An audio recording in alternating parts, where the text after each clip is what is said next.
So I'm sorry to say that we've had to take the decision to cancel racing today due to wind and weather. We had contingency plans in place, and we tried to move the racing earlier to avoid a very heavy storm system that's come through. Unfortunately, despite our efforts, that wasn't successful, and so we've now had to take the decision due to health and safety reasons to close the site in the circumstances. I'll pass over to Leslie from Team Origin Events, who can give a little more detail on how and why we took that decision. So this morning we went through a lot of review systems. We talked deeply with our meteorologists and with the sailing teams and with all of the organisers. And as Sam has said, we made the decision to cancel racing. We did put in place a plan to try and get some racing in, and we put every effort in place, but unfortunately that couldn't happen. We have been reviewing and Jeremy Tartan is going to talk to us about the operational site, but we've been reviewing the weather on a constant basis, and as Sam has said, we had to shut down the site to public. On a positive note, we have had an incredible event, and I hope you've all been here for all 4 days, or at the very least yesterday.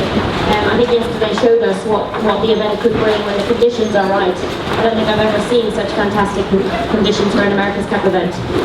But I hope you all agree that it's been a very positive event, and we'll be back next year in 2016 for the same 4 days in July, so fingers crossed the weather will be a little bit better. We're very proud to have all 6 teams here competing, and we're very pleased for Land Rover BAR to claim the first win of this Louis Vuitton America's Cup World Series. But I'm going to pass on to Jeremy Troughton to just talk about the operational issues we've been facing this morning. Thank you, Leslie.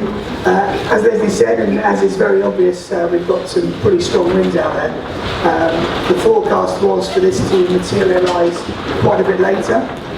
We moved the racing time forwards to try and give something to all the fans and the public that are due to come down.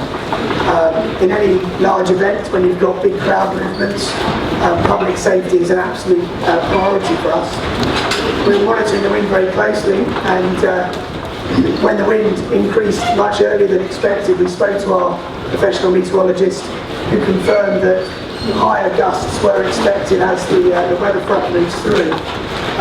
We've got a very detailed evacuation plan, and based on some of the large structures we had in the site and the limits for those, we made the difficult decision to close the site and evacuate in coordination with the City Council, with Hampshire Police and all the authorities, and with the security team, and that was activated and initiated, and the site was cleared pretty promptly.